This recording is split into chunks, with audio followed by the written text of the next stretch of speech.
Essa mensagem é uma continuação da última que trouxemos aqui, há 15 dias atrás, sobre o tema era o divórcio. Nós vimos o que Jesus disse sobre isto. E o nosso propósito é ver o que o apóstolo Paulo diz sobre isso.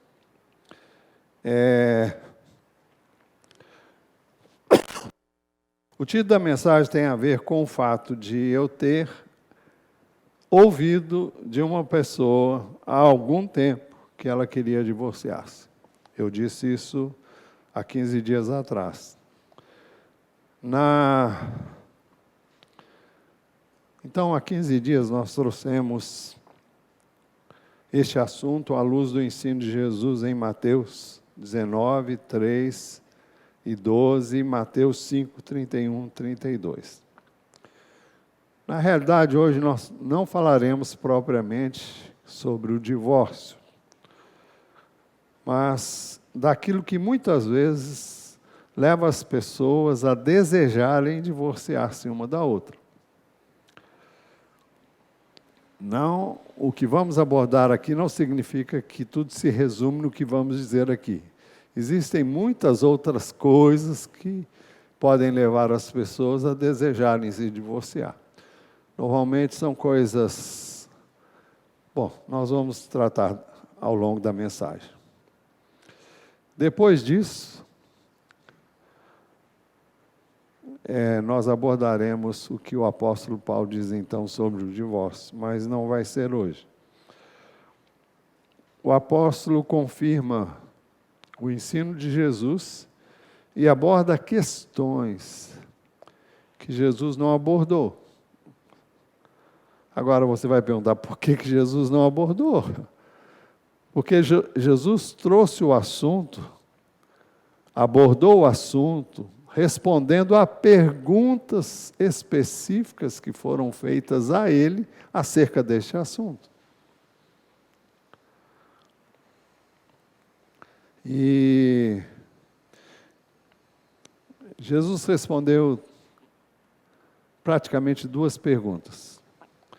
A primeira, em Mateus 19, 3, alguns fariseus se aproximaram de Jesus, testando, perguntaram: é lícito ao homem repudiar sua mulher por qualquer motivo?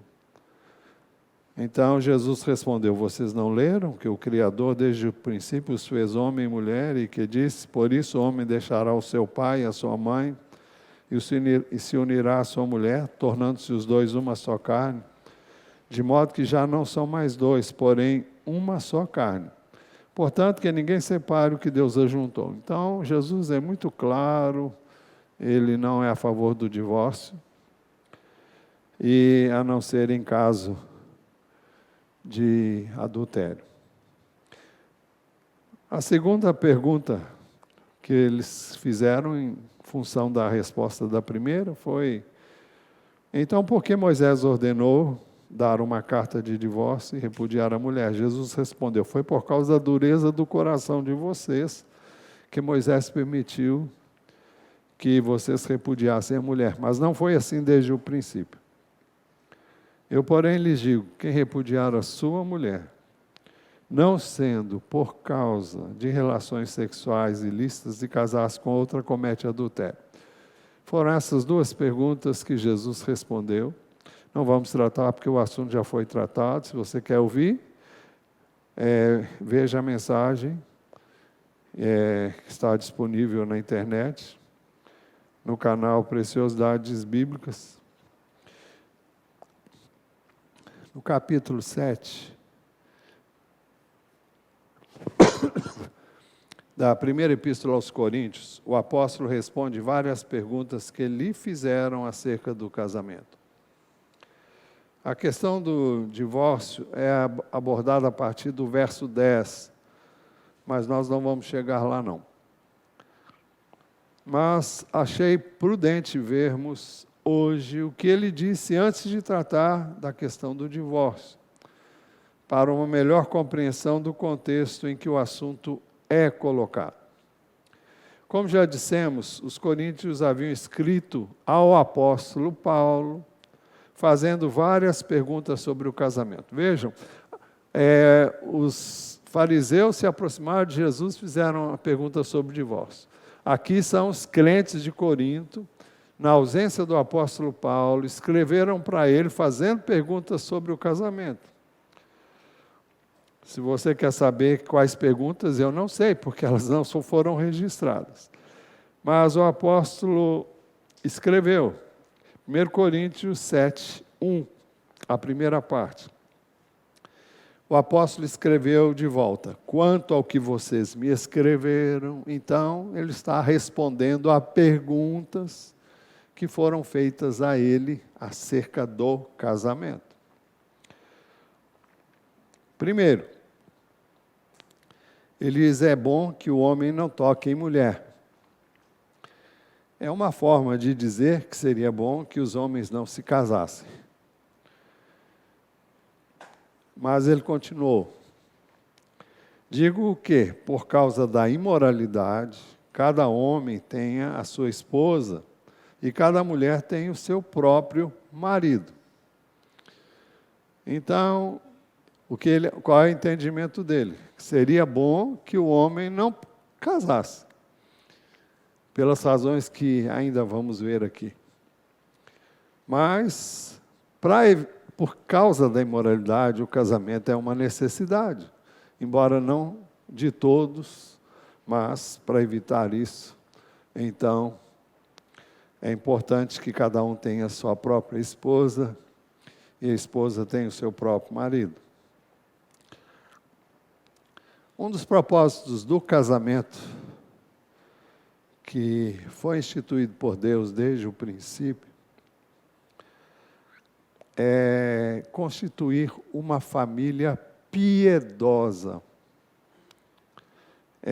Nós vemos isso no último livro do Velho Testamento, o livro do profeta Malaquias, capítulo 2, nos versos 14b até o 16a, dizem assim: porque o Senhor foi testemunha da aliança entre você e a mulher da sua mocidade, a quem você foi infiel, sendo ela a sua companheira e a mulher da sua aliança. Então Deus está condenando aqui o divórcio e a infidelidade conjugal. A palavra é dirigida aos homens. E ele diz, não fez o Senhor somente um, mesmo que lhe sobrasse o Espírito? Ou seja, Deus fez um homem para uma mulher, e uma mulher para um homem. Este é o princípio do casamento. E por que somente um? Por que Deus não fez um homem e Por que Deus não planejou que um homem tivesse um monte de mulheres? Porque isso não atenderia os interesses de Deus. Agora você vai dizer, na história mostra que isso aconteceu. Inclusive na história do povo de Israel, sim, aconteceu. Mas muitas coisas que aconteceram nunca foi o propósito de Deus. Então, o mau exemplo que nós vemos nas páginas do Velho Testamento estão lá para que nós aprendamos o que não deve ser feito. E não para que façamos como foi feito. Não fez o Senhor somente um, mesmo que lhe sobrasse o Espírito, ou seja, podia ter feito muitas mulheres para um homem, ou muitos homens para uma mulher, que seria estranho, né? E por que somente um? Porque buscava uma descendência piedosa. O que é uma descendência piedosa? Devotada a Deus. Portanto, tenham cuidado para que ninguém seja infiel para com a mulher da sua mocidade, para que você não tenha ninguém além daquela com quem você se casou. Porque o Senhor, o Deus de Israel, diz que odeia o divórcio. E também aquele que cobre de violências as suas roupas, Aqui está falando de agressões físicas que são, muitas vezes, fazem as mulheres vítimas, embora existam casos contrários também, mulher que agride o marido, né? Eu já vivenciei isso aqui na igreja, há muitos anos atrás, mas não vou entrar em detalhes e jamais vocês saberão quem foi. E não estão aqui também, também não. Porque o Senhor, o Deus de Israel, disse que odeia o divórcio, também aquele que cobre de violência as suas roupas, diz o Senhor dos Exércitos. Portanto, tenham cuidado e não sejam infiéis. Mas nós estamos falando que o apóstolo disse que por causa da imoralidade, cada homem tem a sua esposa e cada mulher tem o seu próprio marido. Em terceiro lugar, ele ordenou que o marido conceda à esposa o que lhe é devido e também, de igual modo, a esposa ao seu marido. Ou seja, ele está falando de um dever conjugal que o homem tem para com a sua mulher e que a mulher tem para com seu marido. Está falando de relações sexuais no contexto do casamento. Agora, para se evitar a imoralidade, não basta casar-se. É necessário que os cônjuges entendam que o marido deve atender às necessidades da mulher e que a mulher entenda que deve atender às necessidades do homem. Não que isso justifique qualquer situação que vamos colocar ainda depois. Por isso, em quarto lugar, ele também disse que a esposa não tem poder sobre o seu próprio corpo, e sim o marido. E também, de igual modo, o marido não tem poder sobre o seu próprio corpo, e sim a esposa. Então, eu pergunto cá com os meus botões, será que havia necessidade de explicitar isso? De haver um mandamento para isso? Claro que sim. Algumas mulheres, por terem sido abusadas sexualmente por pais, inclusive, por parentes, ou por quaisquer pessoas que tenham se valido da fragilidade e da vulnerabilidade de uma criança ou de um adolescente, ou até mesmo na idade adulta, por terem sofrido abuso quando crianças, por causa de algum trauma,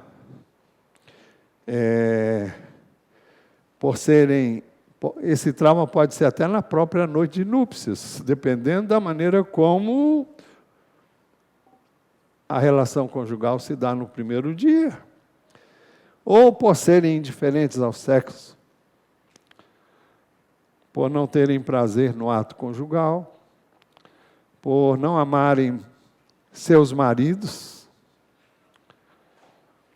porque o marido incrédulo é um alcoólatra. Muitas mulheres se convertem, o marido permanece incrédulo, às vezes infiel, alcoólatra, ou porque o marido não a trata bem. É sabido, todo mundo que é casado deve saber, que o homem é meio animal. E quando eu falo que o homem é meio animal, é que o homem está sempre pronto para um relacionamento conjugal, físico, íntimo. Mas, embora eu não funcione dessa maneira, mas eu sei que a mulher, mais do que o homem, para ter um relacionamento legal, por exemplo, no fim do dia, é preciso que tenha havido um ambiente que viabilize esse relacionamento à noite. Não é só chegar e, pronto. Então, a mulher é mais sensível, precisa ser, enfim, precisa ser amada o tempo todo, não é? Não é só na hora H, mas isso implica em N fatores que eu acho que não vai dar para falar aqui agora. Mas implica em um relacionamento contínuo, do qual o sexo é apenas um complemento. Eu digo apenas não porque não tem importância, muito pelo contrário, vamos ver isso. Mas porque o marido não a trata bem, porque o marido a feriu com palavras, ações e atitudes, porque ficaram feridas, magoadas, ressentidas, porque não houve conserto mútuo, perdão mútuo. Então, o ambiente é terrível. E, neste caso, acabam por não ter relacionamentos na área sexual, como é o propósito de Deus. Há ainda relatos de mulheres que alegam violência física e até no próprio ato sexual.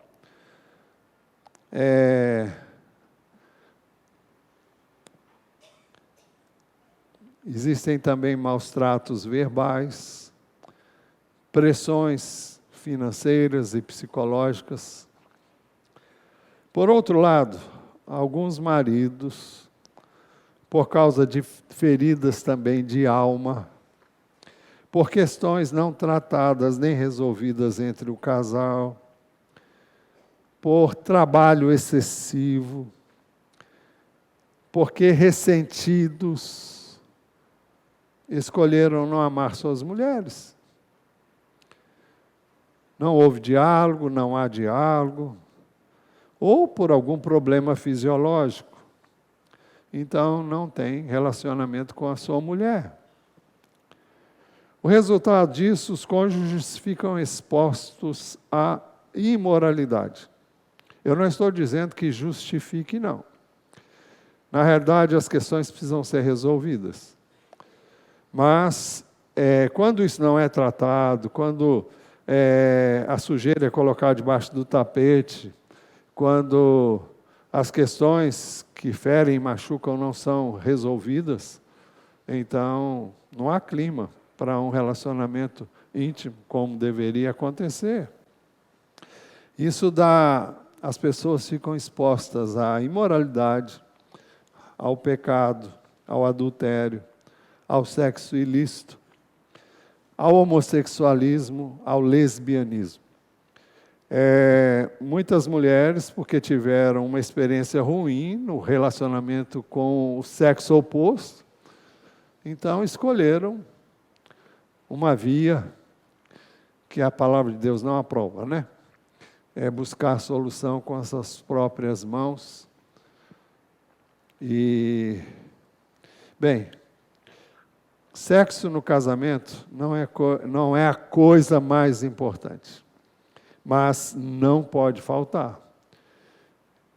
Eu não diria que não é a mais, mas ela seria a culminação de um relacionamento que deveria ser contínuo, legal.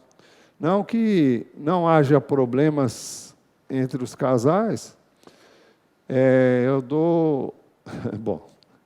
Eu duvido que tem um casal que possa dizer, olha, nunca tive nenhum problema de relacionamento. Até porque eu creio que o casamento é um meio que Deus usa para trabalhar o homem e a mulher em vários aspectos. Um funciona na vida do outro como lixa, para acertar as arestas e levar o homem a acordar para certas realidades, e a mulher também. Se a gente não entende assim, vira briga de foice no escuro, né? Mas quando o sexo no casamento é raro ou não existe, o casamento está correndo perigo.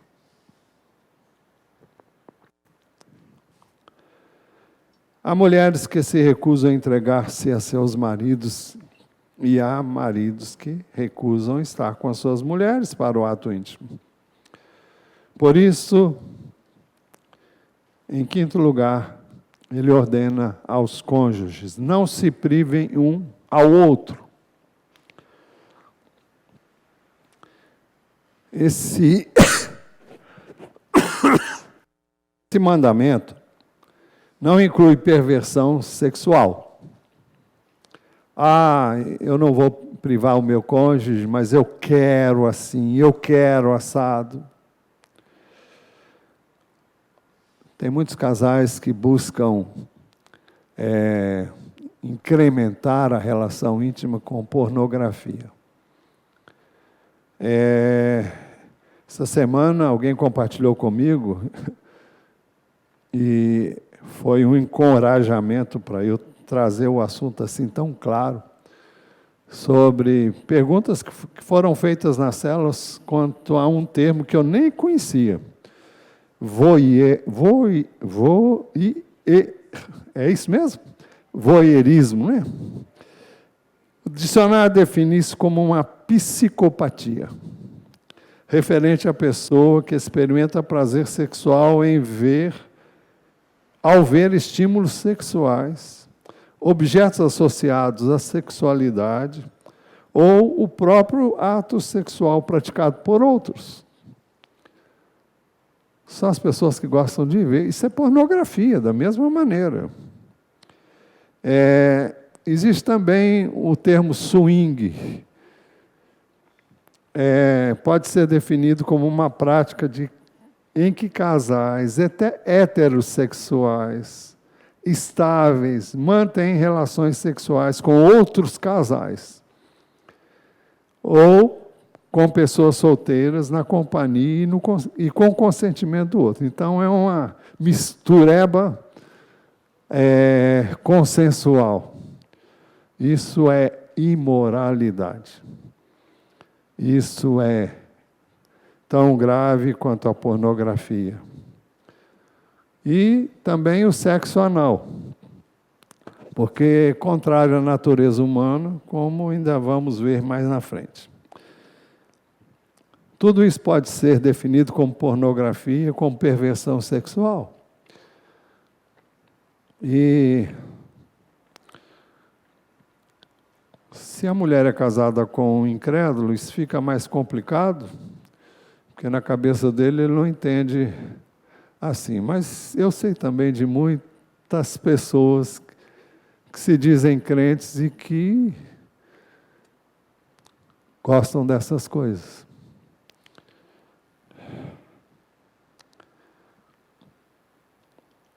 Pode ser uma prática usual no mundo, governado pelo príncipe deste mundo, mas não tem lugar entre os nascidos de novo pela fé em Jesus. Se alguém está em Cristo, é nova criação, as coisas velhas passaram, eis que tudo se fez novo. Então, gente, é uma questão de renovação da mente. Se você, no passado, se deu a essas práticas, se você vivenciou isso na sua vida, de casado ou não, isso é algo que você deve despojar-se disso, entender que é pecado. Isso não significa que você não seja tentado, mas ou você escolhe fazer a vontade de Deus, ou você vai fazer a sua vontade. As pessoas que são viciadas nessas coisas, elas só podem largar isso se elas chegarem para Deus e dizerem: Deus, eu quero, mas eu não tenho forças. Eu escolho não praticar isso, mas eu dependo de Ti. E eu te peço que Tu venhas me acudir, me assistir e me dar graça.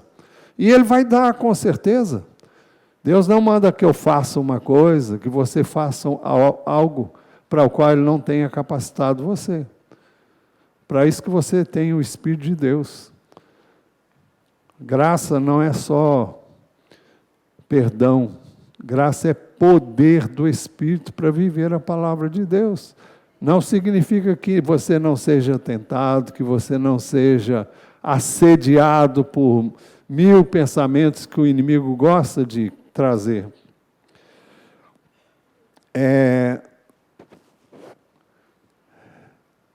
37 ali é? 11:37, é isso? Romanos 1:18 em diante diz assim, fala das pessoas que pegam o que é certo e perverte, e torce, e dão ao que é certo o nome de errado, e ao que é errado o nome de certo. A ira de Deus se revela do céu contra toda impiedade e injustiça dos seres humanos, que por meio da sua injustiça suprimem a verdade.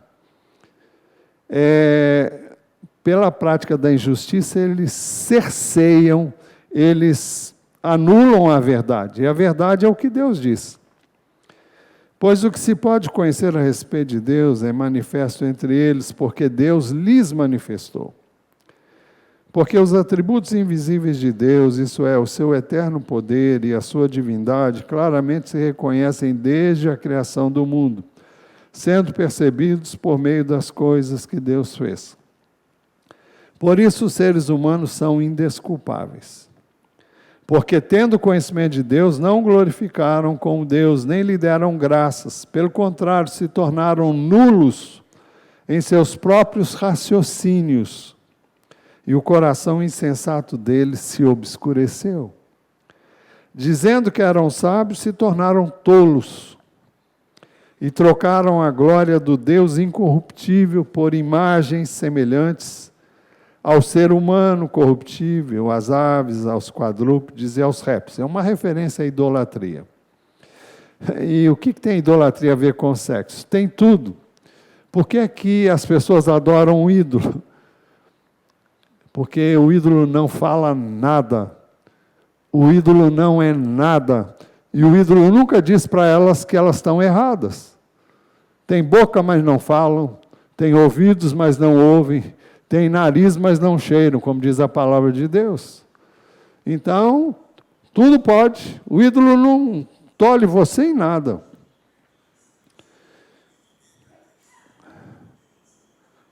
Por isso, agora veja a consequência disso.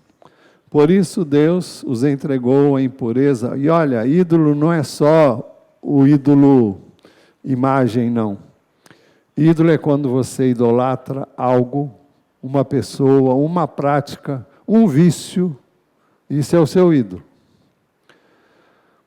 Por isso Deus os entregou à impureza, pelos desejos do coração deles, para desonrarem o seu corpo entre si. Eles trocaram a verdade de Deus pela mentira, adorando e servindo a criatura em lugar do Criador, o qual é bendito para sempre. Então fala de pessoas que amam a prática de práticas iníquas, como nós vamos ver descritos logo depois. Por causa disso, Deus os entregou a paixões vergonhosas. Não é que Deus fez isso, mas Deus deixou elas entregues a si mesmas. Saiu do cenário e vivam as suas vidas como vocês querem.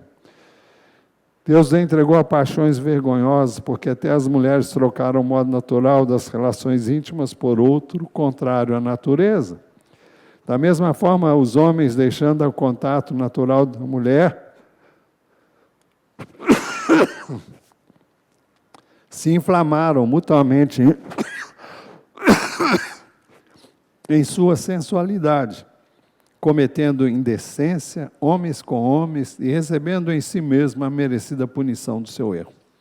E por haverem desprezado o conhecimento de Deus, o próprio Deus os entregou a um modo de pensar reprovável para praticarem coisas que não convêm. Todas as vezes que qualquer um de nós, crentes, incrédulo nem se fala, mas se você é crente e se dá práticas de coisas que a Bíblia condena, você abre espaço para a ação de espíritos malignos na sua vida. Você vai dizer, eu não posso ser possesso.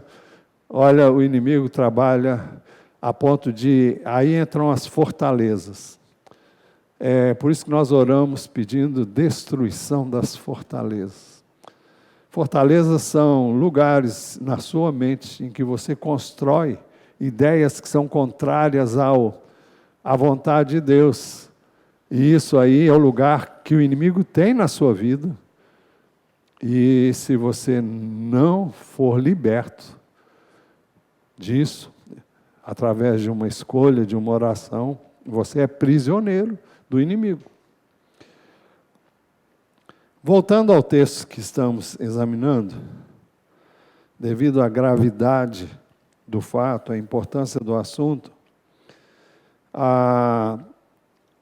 ele ordenou aos cônjuges que não se privassem um ao outro. E a interrupção do ato, ou da relação conjugal íntima, só prevê uma exceção. E aí, em sexto lugar, é preciso considerar uma exceção. Ele diz, a não ser talvez,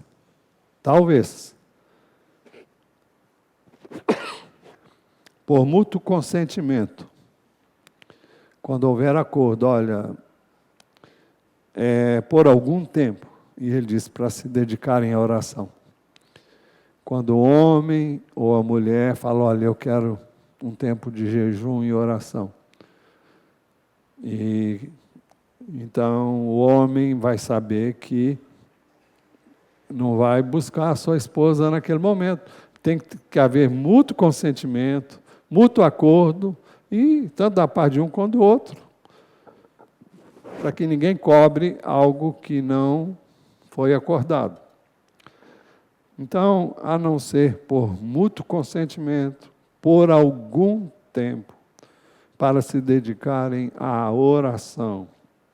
Vale considerar ainda períodos de enfermidades, períodos menstruais da mulher.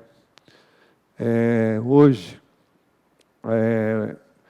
há uma certa liberação disso aí, mas está provado cientificamente que a mulher fica vulnerável à infestação a infecções resultantes de relacionamentos durante o período menstrual e por N fatores. Depois dessas situações de exceção, em sétimo lugar, ele ordena, depois retomem a vida conjugal. Depois desse período, que vocês acordarem, então voltem à vida conjugal.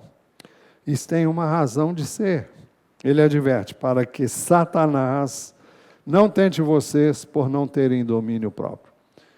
Não pensa que você tem domínio próprio. Eu tenho. Bom, o Espírito Santo te dá domínio próprio. Mas se você se expõe a uma situação de risco, então,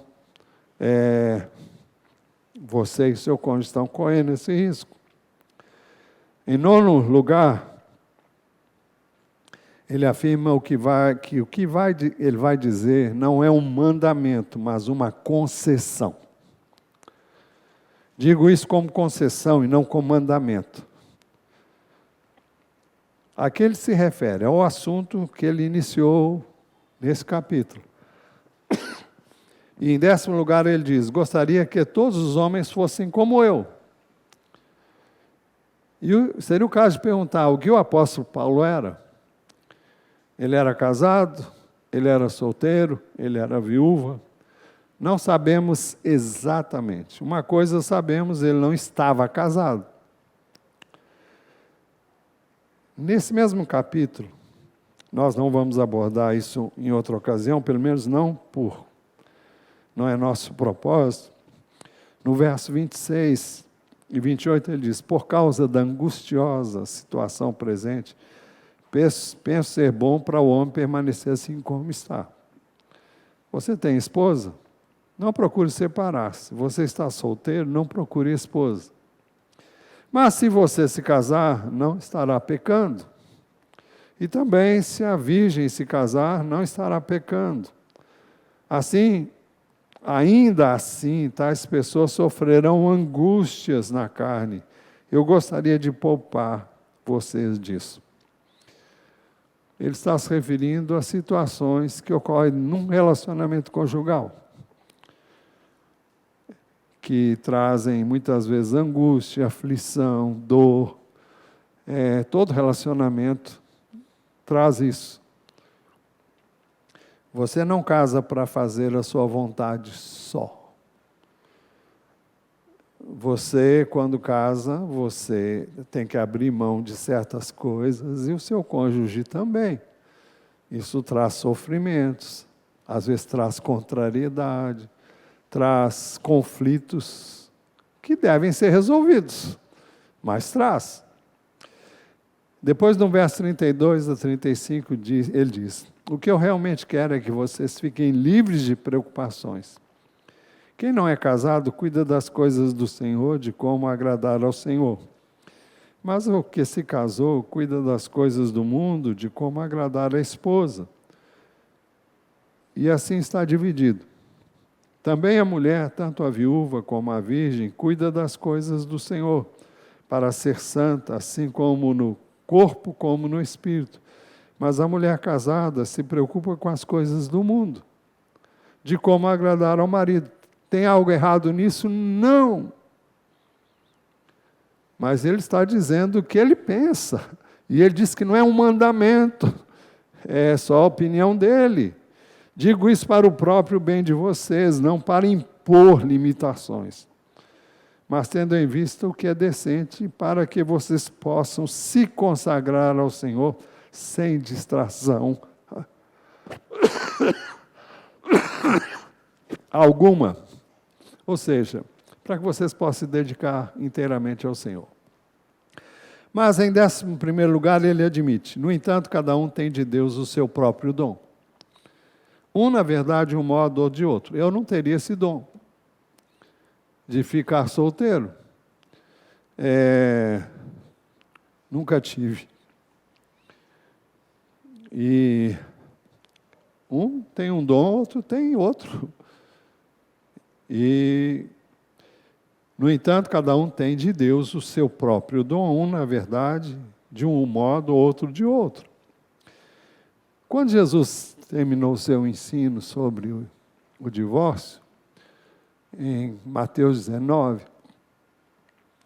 os discípulos vieram e falaram com Jesus o seguinte: os discípulos disseram: se essa é a situação do homem em relação à sua mulher, ou seja, não pode divorciar-se, não convém casar.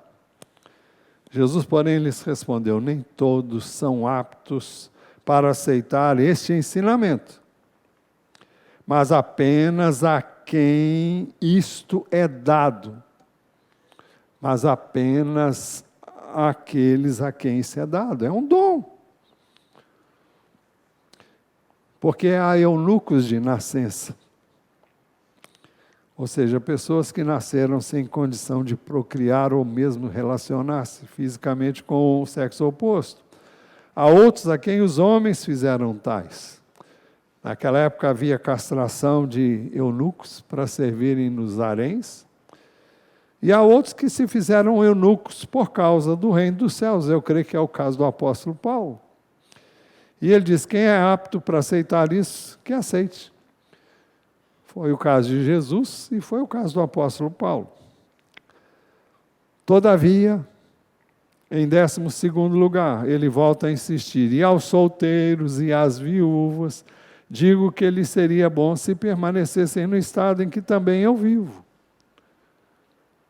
Solteiros e viúvos. Por aqui nós ficamos sabendo que ele era solteiro ou viúvo. Mas eu creio na segunda probabilidade. Por quê? Ninguém podia dizer o que ele disse e ensinou sobre casamento se ele não tivesse vivido essa experiência. Então eu creio que ele teve essa experiência e depois resolveu não se casar. Não sei quando, não sei como. Ninguém pode falar com propriedade de uma questão se não viveu, se não passou por aquilo.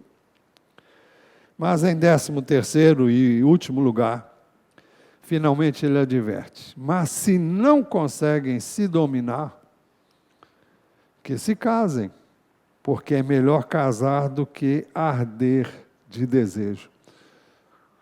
Porque é melhor casar do que arder de desejos. Uma outra versão diz: porque é melhor casar do que abrasar-se. Conclusão: depois disso, ele introduz a questão do divórcio. Nos versos seguintes, isso, se Deus permitir, veremos depois ainda. Eu não sei o que vai no seu coração, mas fale com Deus sobre o que isso tem a ver com você e se tem alguma coisa a ver com você. E se você tem questões a resolver com seu cônjuge, e ele está aqui, ótimo. Porque depois vocês podem conversar em casa. Se não, você também pode conversar. Se ele for cristão, se for daqui, melhor ainda, para ele ouvir a mensagem, se ele não está aqui. E vocês ouvirem juntos, e examinarem as Escrituras juntos, e resolverem as questões não resolvidas.